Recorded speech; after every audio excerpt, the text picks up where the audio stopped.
ప్రతి పార్టీ మెంబర్ని ఇవాళ అడిగేటి చాలా క్వశ్చన్స్ ఉన్నాయి. ఇన్ఫాక్ట్ రేవంత్ మాట్లాడినాయి, కేసీఆర్ గారు మాట్లాడినాయి, చాలా ఇంట్రెస్టింగ్ స్టేట్మెంట్స్ ఉన్నాయి. I want to mention all of them. Right, నేను శోభన్ గారి దగ్గరికి వెళ్తా. శోభన్ గారు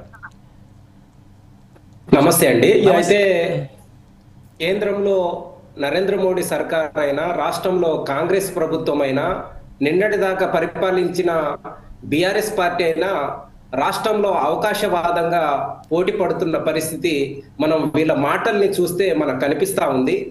ఏడాది కాలంగా మనం చూసినట్లయితే లిక్కర్ కేసులకు సంబంధించి అయినా, కాళేశ్వరం అయినా, ఫోన్ ట్యాంపరింగ్ అయినా, ఫార్ములా ఈ రేస్ అయినా, ఇట్లాంటి ఆరోపణలు ప్రత్యారోపణలు చేసుకుంటూ వీళ్ళు కాలం గడిపారు తప్ప ప్రజా సమస్యల్ని పట్టించుకునే పరిస్థితి లేదు.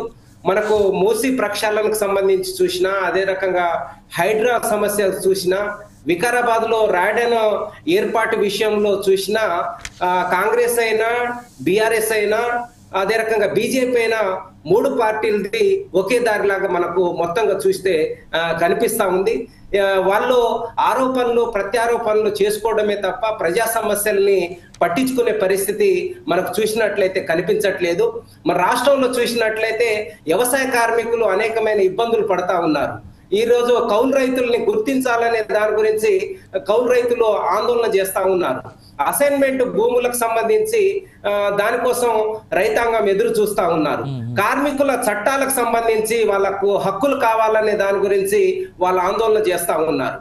సింగరేణి బొగ్గు బ్లాక్లు ప్రైవేటీకరణ, ఆర్టీసీలో ఇట్లాంటి అనేకమైన విషయాలన్నింటినీ మన రాష్ట్రంలో వస్తా ఉంటే వీళ్ళు ప్రధానంగా బీజేపీ అయినా, కాంగ్రెస్ అయినా, బీఆర్ఎస్ అయినా వీళ్ళు ఏం చేస్తున్నారు? కుర్చీల కోసం కొట్లాటం చేయడం తప్ప ప్రజా సమస్యల్ని పట్టించుకునే పరిస్థితి లేదు. మనం గతంలో బీఆర్ఎస్ పాలనలో చూసినట్లయితే వాళ్ళు ఏం చెప్పారు?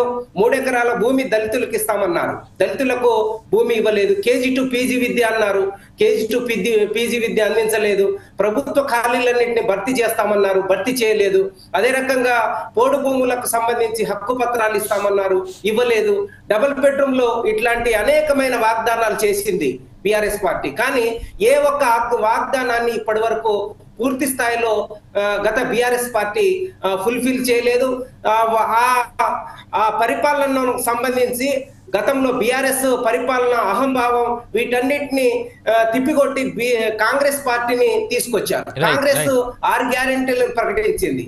ఆ 6 గ్యారెంటీలకు సంబంధించి వాళ్ళు ఏం చెప్పారు? 6 గ్యారెంటీలలో ప్రధానంగా కాంగ్రెస్ ఇచ్చిన 6 గ్యారెంటీలో అమలైతుంది కేవలం మహిళలకు ఉచిత బస్సు సౌకర్యం తప్ప మిగతా ఏ ఒక్క వాగ్దానము అమలుకు నోచుకోవట్లేదు. అందుకనే ఈరోజు ఖాళీ పోస్టుల విషయానికి సంబంధించి చూసిన, ఇళ్ల స్థలాలకు సంబంధించి చూసిన, సాగు భూములకు సంబంధించి చూసిన, కౌలు రైతులకు సంబంధించి చూసిన, ఇట్లాంటి విషయాలన్నింటినీ ముఖ్యమంత్రి గారు మాట్లాడట్లేదు.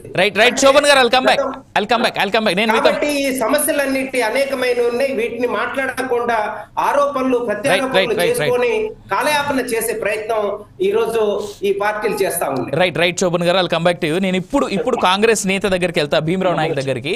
కానీ భీమరావు మాట్లాడే